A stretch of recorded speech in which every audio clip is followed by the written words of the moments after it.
Welcome again, ladies and gents, to another flipped lesson. Today our focus is energy, and that's the main concept we'll be talking about in chapter 10.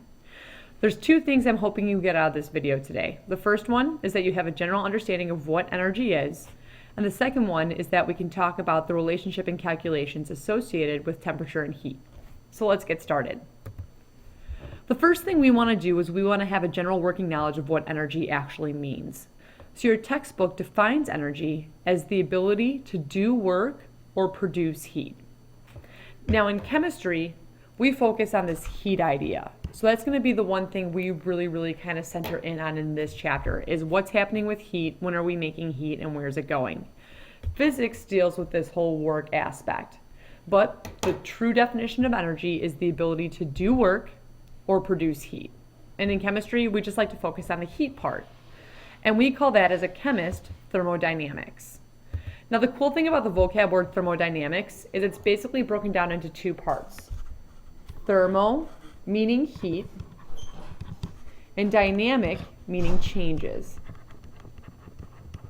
So thermodynamics is the study of energy, and basically what we're looking at is we're just looking at how the heat is changing. And that all comes into the first law of thermodynamics. The first law of thermodynamics states that the energy of the universe is constant, meaning we can't create energy, we can't destroy energy, we can just kind of manipulate the form that it's in. And that's going to be something we'll really talk about throughout the next couple of lectures on this topic. So thermodynamics is the study of energy, so we're looking at how the heat is changing, and we have to keep in mind that the energy of the universe is constant, so we can't create or destroy energy. And that links into the first law of thermodynamics. This links into the law of conservation of energy. And what this law states is it kind of piggybacks off of the first law of thermodynamics. So since we can't create energy or destroy energy, we can convert energy into different forms. So what we mean by that is think about the food that you eat. All that food that you eat contains chemical energy. And then when you take it into your digestive system, it breaks it down into all the little components and pieces that your body can then use to do all sorts of things, like make your muscles contract, pass nerve impulses, and even make heat. So although that big protein bar that you ate had a whole bunch of energy, we take that chemical energy and it's just converted into a different form in your body for use.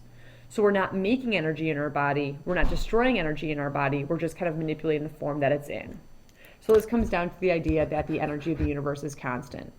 So we can convert energy into different forms, but it cannot be created or destroyed. And that's a really important concept because we'll hit on that a lot in the next couple of lectures.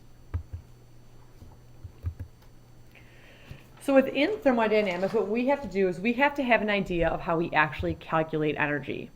And energy basically is contained of two different types. You either have kinetic energy or potential energies. And these are words that you guys have probably heard of in your schooling up until this point. So when we look at the energy of the system, we use delta E to show energy. This delta symbol means change, so either an increase or decrease.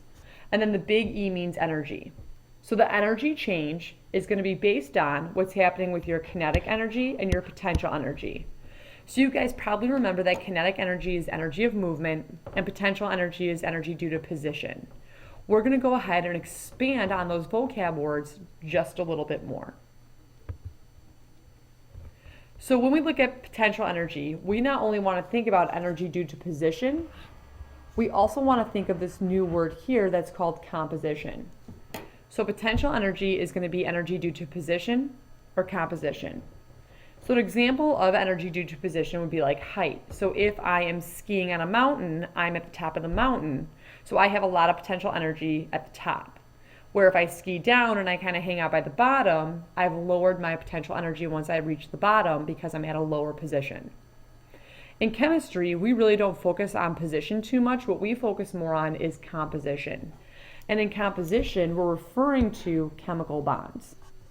So all the potential energy we're going to talk about in this unit is going to be based on what type of bonds does the compound have that we're working with. So you want to think of bonds as like springs. A loose spring would be like a low energy bond, and a coiled spring would be like a high energy bond. So not all bonds in a compound are going to have the same amount of potential energy. They can vary. But all of the potential energy in a compound is contained in the bonds. So this is going to be the number one thing you want to know about potential energy. It's the chemical bonds that we're looking at. Now, kinetic energy is still energy due to movement. Okay, and the movement depends on the mass and the velocity of the object. And I like to talk about sledding in this example. My dad and I loved to go sledding when we were little kids, and we would always stop at the top of our hill in our backyard. He is significantly bigger than I am, and he always used to go much farther down the hill. And it was because he was able to create more kinetic energy. Because he had more mass, he then would travel faster and further than I did. So your kinetic energy is based off of your mass and your velocity. Now, the one thing about chemical reactions that's kind of hard to understand is we can't really see the particles moving, but everything is in constant motion all the time. So when we're talking about kinetic energy in chemistry, we're talking about the motions of the atoms or molecules in the reaction.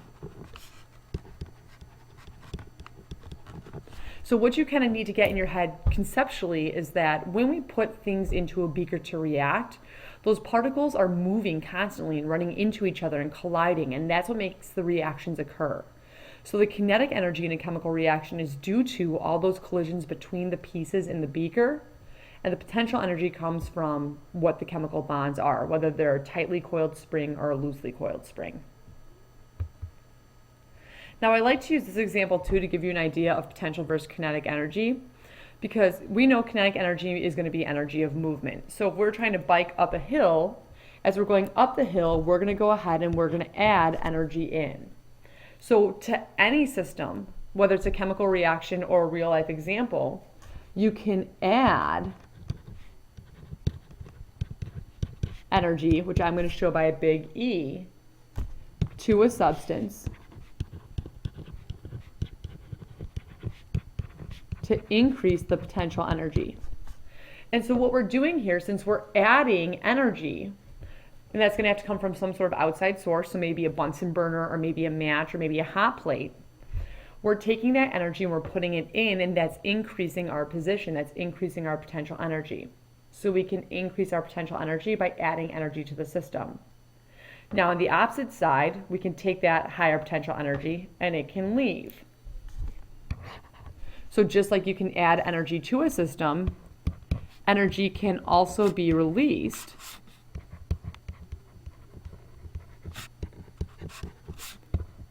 by a system to decrease its potential energy. And this is going to be our big focus for what we're talking about tomorrow. What we're really going to do is we're going to be able to quantify and figure out, are we adding energy to our substance, which is increasing the overall potential energy, or are we releasing energy from the substance, which is decreasing our potential energy? So that's going to be our main focus for tomorrow, is are we adding or are we removing the energy? So that's part one of this two-part video series, just a little bit of an introduction to what energy is and some vocab words in terms of potential and kinetic. What we're going to focus on in the second part of the video is kind of how we can do a little bit more calculations with the idea of energy to have an idea of, are we putting energy in or are we getting energy out? So this would be a great time for you to go ahead and take a quick break, maybe grab a quick snack or something to drink and come on back and watch video 2.